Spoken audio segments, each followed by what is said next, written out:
Hello to everyone! Isang maunlad na buhay para sa ating lahat. So, ang video na ito ay para sa mga bagong student for the year 2021 and 2022 para sa kanilang online class. So, ang gagawin natin ngayon is tuturuan ko kayo kung paano gumamit ng Google Classroom o paano mag-join sa Google Classroom na ginawa ng inyong teacher. So, punta muna tayo sa Play Store. Click natin yung Play Store. And search natin yung Google Classroom. So, nandito na. Click lang natin. And may makikita kayo install. Click install.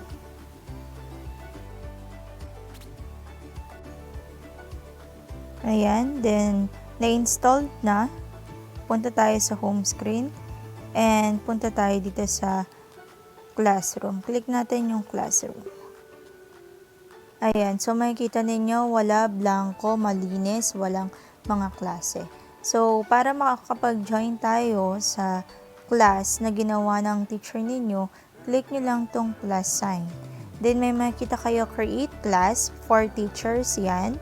Then, join class for students. So, sa join class, ang kakailanganin natin yung pinaka-code niya. So, dalawa yung paraan para maka-join ng class. It's either yung code or by link na isi-send ng teacher ninyo.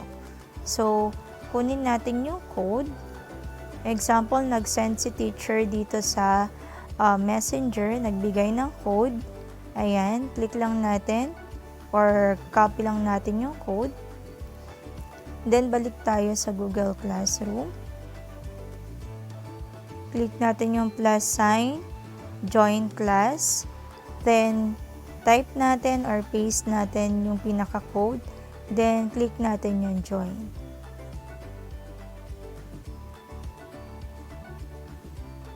So, yan. Nakasali na tayo. Google Class. Science, Google Class, Science 7 ati-atihan. So, may makikita kayo stream, class, and people. Sa classwork, lahat ng mga activities na pinapagawa ng mga teachers ninyo. Sa people, makikita nyo dyan yung mga classmate ninyo. Okay? Ayan. So, tapos na tayo sa pag-join ng class using code. So, ngayon naman, mag-join tayo sa class using the link. Click natin yung messenger at hanapin kung saan binigay ng teacher ninyo yung link. Yung link is classroom.google.com. Click lang natin yan.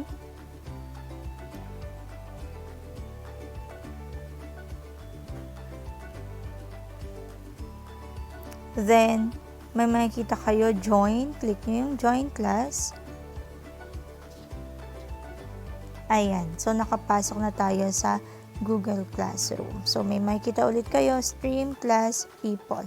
Okay? So, ito, pag nasa taas, yung stream, class, people, ibig sabihin, nag-open kayo sa browser. So, yun lang naman kung paano mag-join sa Google Classroom. Okay? So, I hope may natutunan kayo. Till next video tutorial. Thank you and God bless.